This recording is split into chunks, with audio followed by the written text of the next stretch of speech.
우리 자연분과 인사할까요? 한 주 동안 편하셨습니까?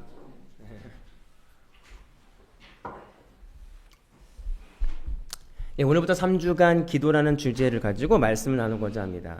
기도라고 하는 것은 꼭 크리스찬만 하는 것이 아니죠. 기도는 교회 다니지 않는 타 종교인, 불교인이나 또 종교를 가지고 있지 않은 사람도 기도라는 것을 많이 합니다. 그래서 기도해. 그래서 불교인이나 어떤 이슬람이든 어떤 종교를 가진 사람이든 기도는 모든 사람들이 하는 행위 중에 하나 행위예요. 그런데 중요한 것은 어떻게 기도하고 어떤 방향으로 기도하는가의 문제는 사뭇 다릅니다. 많은 사람들은 기도가 자기에게 원하는 것을 바라고 원하는 것을 누군가에게 부탁하는 게 기도라고 생각할 때가 많아요. 그러나 크리스찬의 기도의 방향성은 좀 다르죠. 기도는 하나님과의 대화고 하나님과의 교제라는 사실이에요. 내 삶에 부족한 것을 하나님께 아뢰고 도와달라는 것도 될 수 있지만 우리가 하나님을 아버지로서 부모로서 구할 수도 있지만 더 중요한 그 맥락에서의 기도의 목적은 하나님과의 대화죠. 하나님과의 깊은 대화가 바로 기도라고 하는 것이죠. 마태복음 6장 33절에 보면 그런즉 너희는 먼저 그의 나라와 그의 의를 구하라. 그리하면 이 모든 것을 너에게 더하시리라 라고 말씀하고 있죠. 기도의 우선순위가 마태복음에서 보면 먼저 그의 나라와 의를 구하라. 하나님의 의를 뭐로 구하라. 그리하면 이 모든 것이 너에게 더하실 것이다. 그러나 우리의 기도의 순서가 바뀔 때가 많아요. 내 필요한 걸 먼저 구하고 그 다음에 하나님 나라에 나중에 하나님의 나라를 구할 때가 사실 많이 있죠. 그런데 기도는 오늘 우리가 크리스찬의 기도는 하나님의 뜻을 구하고 하나님의 마음을 구하는 게 먼저다라고 하는 게 바로 우리의 의인이 가져야 될 기도라고 하는 것입니다. 우리가 신앙생활 처음 하면 어렸을 때는 많이 그렇게 구하는 것 같아요. 하나님 뭐 도와주세요. 저도 어렸을 때 보면 그런 기도 하나님 뭐 제발 안 되게 해주세요.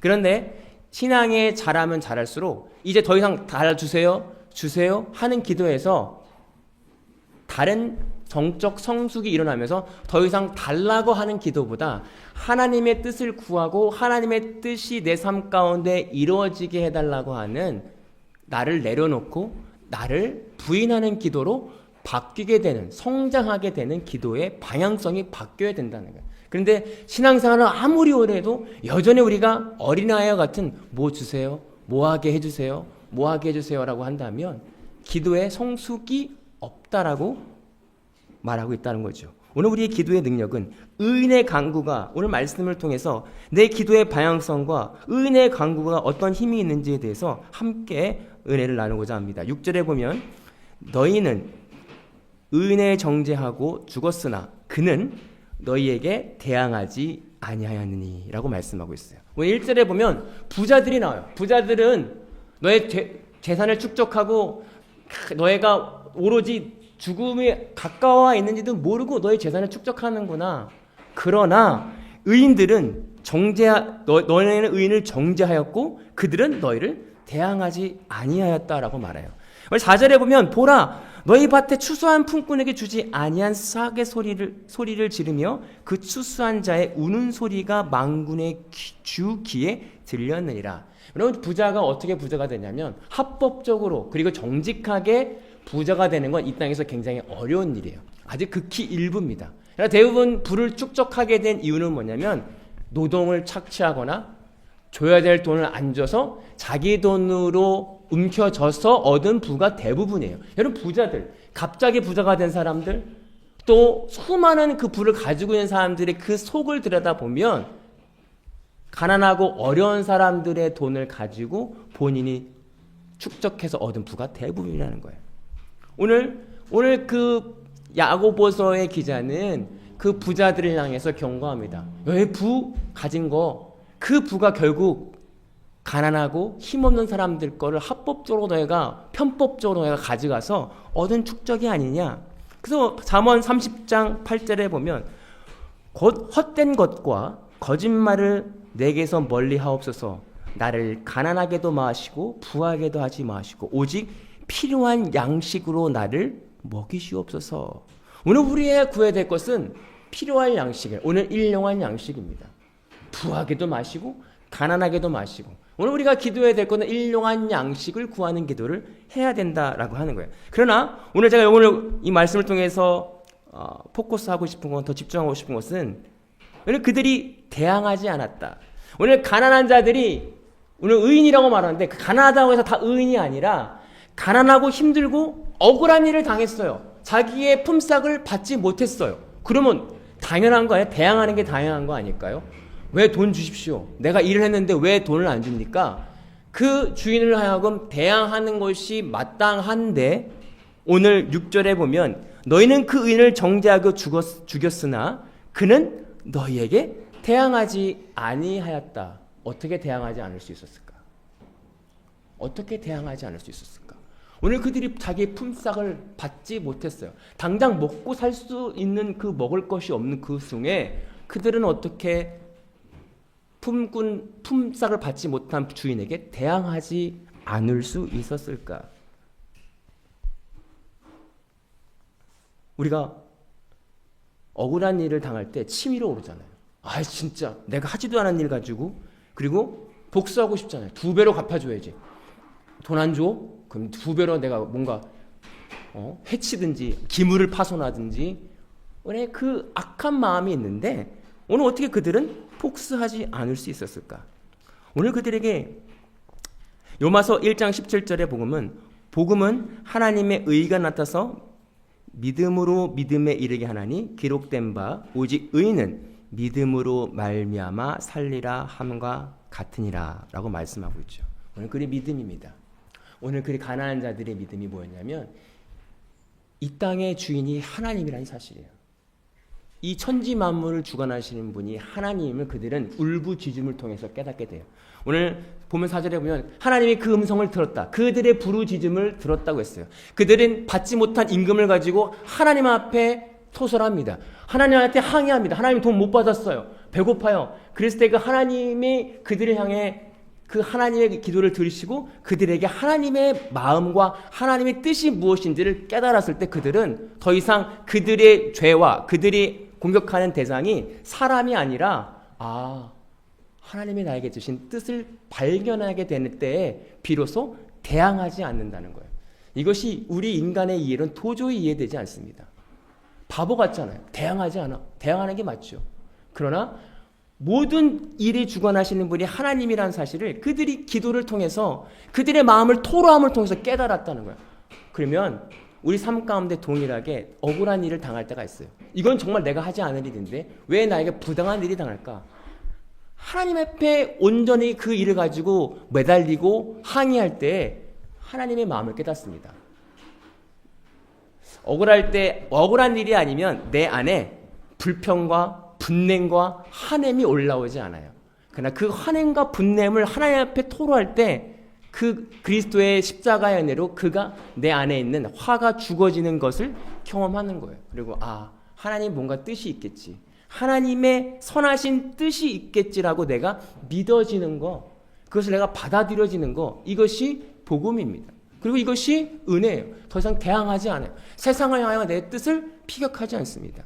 오늘 저 여러분들이 이 기도에 통해서 억울한 일을 당하고 내가 이해되지 않는 일을 당했을 때 상대방을 향하여 싸우지 않고 하나님 앞에 RM을 통하여 그것을 하나님의 계획으로 인정하고 깨닫는 역사가 있기를 소망합니다. 그래서 9절에 형제들아 서로 원망하지 말라.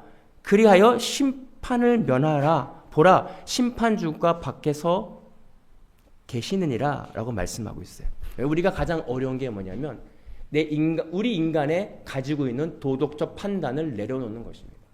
저 사람 저거 잘못했는데 누가 봐도 이거는 잘못한 건데 라고 나도 모르게 순식간에 판단하는 데가 있어요. 저건 저거 잘못한 거지. 저 사람이 잘못했네. 그럼 우리 판단의 기준은 오직 하나님에게 있음에도 불구하고 우리는 수시로 내 스스로 나를 판단하고 상대방을 판단할 때가 있다는 거예요. 그러니까 서로 원망하게 되는 이유는 뭐냐면 서로 잘못했다는 거예요. 넌 네가 잘못했고 너도 네가 잘못했고 그렇기 때문에 서로 원망한다. 오늘 하나님께서 말씀하시는 것은 심판주가 온다는 거예요. 하나님이 심판주기 때문에 너희들은 서로 판단하지 마라. 대항하고 싸우지 마라. 라고 말씀하고 있습니다. 오늘 저와 여러분들이 판단의 내 도덕적 판단 기준을 내려놓을 수 있는 저와 여러분들 되길 소망합니다. 인간의 도덕이 일반적인 보편적인 도덕을 내려놓는 것이 얼마나 힘든지 몰라요. 그러나 그 도덕적 판단 기준이 올라올 때마다 하나님께 기도함을 통해서 내려지는 하나님의 뜻이 있겠지. 하나님의 뜻, 내 인간의 이론 이해되지 못하나 내가 믿음으로 하나님의 뜻을 믿어야지. 언제나 나에게 선한 하나님, 선한 뜻이 나에게 내 삶에 주시는 그 뜻을 발견하고 나아가는 저와 여러분들이 되기를 소망합니다. 그것은 예수 그리스도의 십자가의 은혜가 아니면 깨달을 수 없다는 거죠. 10절에 보면 형제들아 주의 이름으로 말한 선지자들을 고난과 오래 참음의 본으로 삼으라라고 말씀하고 있죠. 오늘 성경 기자는 오랜 선지자들이 그들이 주의 이름으로 말했지만 오히려 그들은 고난을 받았고 오래 참았고 본이 되었다는 거예요. 하나님의 말씀을 대언한 선지자들이 세상적 기준에서 엄청나게 흥행하고 잘된 게 아니라 오히려 그들이 고난을 받았고 많은 사람들의 무시를 당했고 그들이 오래 참음으로 보였으면서 포기하지 않는 모습을 보여서 본이 되었다. 그들이 어떻게 삶을 살아가는지를 본이 되었다라고 말씀하고 있어요. 이 땅의 사람들이 하나님의 말씀을 귀 기울여 담지 않습니다. 오늘 성경에서 보면 내가 좁은 길을 걸으라고 말하는데 세상 사람들은 작고 협착한 길은 찾지 않는다라고 말씀하고 있어요. 로마서 5장 3절과 4절과 5절에 보면 다만 이뿐 아니라 우리가 환난 중에도 즐거워하나니 이는 환난은 인내를 인내는 연단은 소망을 이루는 줄 아미니라. 소망이 우리를 부끄럽게 하지 아니함은 우리에게 주신 성령으로 말미암아 하나님의 사랑이 우리 마음에 부은 바 됨이니라라고 말씀하고 있습니다. 이것이 뭐냐면 환난 중에 어떻게 우리가 즐거워할 수 있습니까? 우리가 환난이 다가오면 우리의 속살이 다가와요. 우리 안에 있는 내면에 참을 수 없는 우리 진짜 마음이 올라옵니다. 올라올 때 어떻게 인내하게 되냐면 그런 나를 예수님께 고백하고 아뢰할 때입니다. 여러분 그 소망이 뭐냐면 소망은 예수님 자체예요. 내가 할 수 없는 나를 발견했을 때 예수 그리스도의 십자가의 은혜로 죽게 달라 기도했을 때 내 마음에 인내하게 되는 나를 보여주는 거예요. 인내함을 통해서 연단이 옵니다. 여러 가지 그 연단, 내가 참을 수 없는 그 수많은 환경이 도달했을 때 우리는 하나님께 더 부르짖을 수 있어요. 그랬을 때 내 안에 성령 하나님, 예수 그리스도가 채워지는 역사를 통해서 기뻐할 수 있는 거예요. 소망을 누릴 수 있는 거예요. 예수님이 계시는구나. 나로서는 할 수 없는데 예수님으로 내가 이 환난을 이길 수 있구나. 나의 연약함을 예수님으로 채울 수 있다는 그 믿음을 통해서 우리는 기뻐할 수 있고 소망을 누릴 수 있습니다. 그리고 성령이 주신 마음을 통하여 우리 마음에 부어진다라고 얘기해요. 예수님의 마음이 우리 마음에 부어지기를 소망합니다. 지난주인가 우리 같이 예배 드렸잖아요. 그때 제가 느꼈던 감정은 그거였어요. 이제 장애인 자매가 왔을 때 예배를 드리는데 참 놀랍더라고요. 왔는데 함께 예배를 지난주에 한국인 어떤 자매가 왔는데 장애인 자매였는데 말도 잘 소통이 안 되고 언어도 잘 대화되지 않지만 하나님 제가 저 자매를 사랑할 수 있을까요? 제 마음속에 올리는 질문이었어요. 하나님 저는 제 안에 사랑이 없는데요. 도저히 사랑할 수 없는데요. 그러면서 고백하면서 하나님 앞에 고백하면서 들리는 제 마음의 깊은 내면의 울림은 나로서는 사랑할 수 없구나. 하나님의 은혜와 사랑이 아니면 나는 사랑할 수 없구나. 내 안에 사랑은 하나도 없구나라는 사실이에요. 우리가 솔직하게 고백하며 하나님 앞에 내려놓을 때 하나님이 우리 마음에 부음바 된다는 그 소망을 갖는 거예요. 나는 사랑할 수 없지만 예수님이 내 안에 계실 때 사랑할 수 있구나라는 그 믿음이 주어질 때 기쁨이 나오는 것입니다. 오늘 여러분들 우리 한가운데 어려움들, 고난이 닥쳤을 때 기뻐할 수 있는 건 성령 하나님의 은혜로 그 고난과 어려움을 이길 수 있다는 거예요. 나는 할 수 없지만 이길 수 있다는 거예요. 그 기도가 뭐냐? 11절에 내 형제들아 무엇보다도 맹세하지 말지니 하늘로나 땅으로나 아무 다른 것으로 맹세하지 말고 오직 너희가 그렇다고 생각하는 것은 그렇다 하고 아니라고 생각하는 것은 아니라고 하여 정죄받음을 면하라.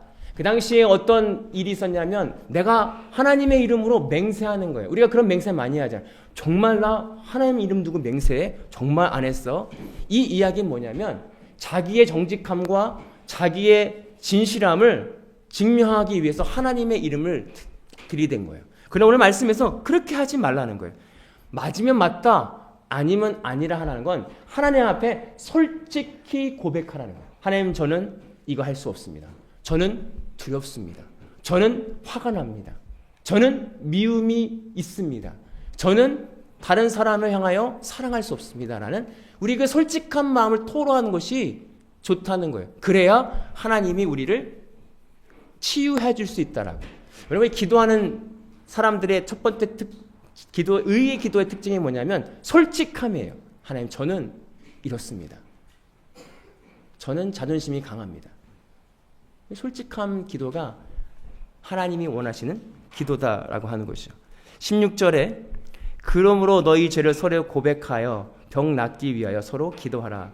은혜 강구는 역사함이 큼이니라. 그러므로 솔직한 기도를 해야 되기 때문에 그러므로 너희는 서로 죄를 고백하라. 왜 서로 죄를 하나님한테뿐만 아니라 사람에게 고백하라고 할까요? 우리 악함을, 내 치부를 왜 하나님에게만 고백하면 됐지? 오늘 여기 본문에서 보면 사람에게 공동체에서 서로 공유하라고 말씀하고 있습니다. 여러분, 죄의 속성은 가리는 데 있습니다.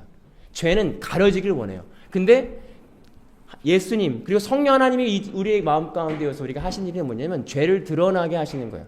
너 이거 있잖아. 너 이거 잘못했잖아. 이런 생각하고 있지. 근데 이것이 내 마음 가운데만 드러내는 것을 멈추는 것이 아니라 믿을 만한 공동체에게 서로 제가 이런 마음이 있었습니다. 드러내면요. 더 이상 그 죄에 효력이 없어요. 그 죄는 영향력을 잃게 됩니다. 내가 숨기고 나만 짓는 죄는 그 영향력이 계속 살아있고 나를 올가매고 매여있게 하지만 내가 공동체 안에서 이것 때문에 힘들어요. 기도하고 있습니다. 내가 이것 때문에 하나님 앞에 내려놓습니다. 라고 공개하고 고백하면 그 죄는 더 이상 효력을 잃게 됩니다. 오늘 저 여러분들이 우리 공동체가 이러한 공동체가 되었으면 좋겠습니다. 우리의 치부와 우리의 악함들을, 힘듦을 솔직히 쉐어하고 전 이것 때문에 힘듭니다. 제가 그래서 이 공동체에 자부심을 갖고 있어요. 서로 우리 악함과 약함을 드러내요. 하나님 앞에 솔직하게 고백하는 그 공동체에 있는 기도가 함께 협력하여 기도할 때 우리에게 그 강구함이 역사가 크게 이루어진다는 그것이 의인이다라는 거예요. 여러분, 의인은 다른 것이 아니라 내 죄를 고백하고 하나님께로 내 영혼과 방향성을 돌리는 것이 의인입니다. 믿음으로 이 공동체 안에서 우리의 마음을 쉐어하고 우리의 악함과 우리의 부족함을 나눌 수 있는 공동체가 되었기를 소망합니다. 그럴 때 역사함이 큼을 경험하는 저와 여러분들이 되기를 소망합니다. 우리가 작지만 우리 어려움 가운데 믿음으로 우리의 연약함, 우리의 부족함들을 내려놓고 예수 그리스도의 그 소망을 가지고 예수님이 내 마음 가운데 오셔서 채워지는 것을 경험하는 저와 여러분들이 되기를 소망합니다. 기도하겠습니다. 사랑의 하나님, 감사를 드립니다.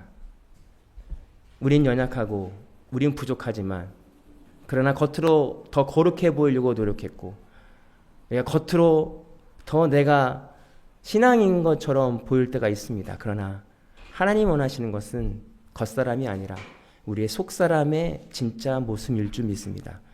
그러면 그렇다고 하고 아니면 아니라고 하라. 믿어지면 믿어진다고 하고 믿지 못하겠으면 믿지 못하겠다라고 하라. 그렇게 고백하게 우리의 솔직한 마음을 주님께 토로할 때, 아뢰할 때 우리를 긍휼히 여겨주시고 우리에게 은혜를 허락하셔서 우리에게 믿음의 믿음을 주실 줄 믿습니다. 이제 말씀을 통해서 의인의 기도가 무엇인지, 의인의 간구는 역사함이 큼이라고 말씀하셨는데 그 의인의 간구는 우리의 솔직함, 우리의 내면에 있는 솔직한 간구를 주님께 드려 하나님의 은혜를 경험하는 우리 모두가 되게 하여 주옵소서. 감사드리며 예수님의 이름으로 기도하옵나이다. 아멘. 이제는 우리 주 예수 그리스도의 은혜와 아버지 하나님의 극진하신 사랑하심과 성령님의 감동 교통하시는 은혜가 오늘 말씀을 통해서 의인의 간구가 무엇인지를 깨닫고 오늘 말씀의 본문처럼 그러면 그렇고 아니면 아니라 하라는 말씀처럼 우리의 진짜 마음을 주님께 아뢰고 우리의 속사람의 정체를 발견할 때마다 주님께로 아뢰일 수 있는 믿음을 갖고 이제 결단하고 매일 삶 가운데 이러한 의의 강구를 하기로 결단하고 돌아가는 모든 성도들 머리 위에 이제로부터 영원토록 함께 하시기를 간절히 축원하옵나이다. 아멘. 감사합니다. 한 주 동안 승리하시고 다음 주에 뵙겠습니다.